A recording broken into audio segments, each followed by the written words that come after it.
সর্বশেষ তথ্য অনুযায়ী ফরেন এক্সচেঞ্জ রিজার্ভের পরিমাণ 24,300 মিলিয়ন মার্কিন ডলার। আইএমএফ এর বিপিএম 6 অনুযায়ী এটা 20,000 মিলিয়নের কাছাকাছি। ফরেন এক্সচেঞ্জ রিজার্ভ ক্ষয় রোধ করা সম্ভব হচ্ছে কারণ রেমিটেন্সের প্রবৃদ্ধি ঘটছে। গত অর্থ বছরের তুলনায় এই অর্থ বছরে প্রায় 60% প্রবৃদ্ধি হয়েছে, এবং আমরা যদি জুলাইয়ের সাথে অগাস্টের প্রবৃদ্ধি ধরি তাহলে এটা প্রায় 90% প্রবৃদ্ধি হয়েছে। আন্তঃব্যাংক ফরেন এক্সচেঞ্জ সেটাকে সক্রিয় করা হয়েছে। ব্যাংকগুলো চাইলে নিজেরা ডলার কেনা বেচা করতে পারছে, এবং বিনিময় হার বাজার ভিত্তিক করা হয়েছে।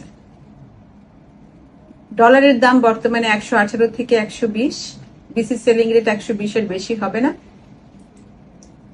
ব্যাংকিং চ্যানেলে ডলারের যে দাম তার সাথে কার্ড দামের পার্থক্য এখন 1% চাইতেও কম, এবং আন্তঃব্যাংক লেনদেন সক্রিয় থাকার কারণে ফরেন এক্সচেঞ্জ রেটের যে মার্কেট বা ডলারের রেট এটা স্টেবিলাইজড থাকবে বলে আমরা মনে করি।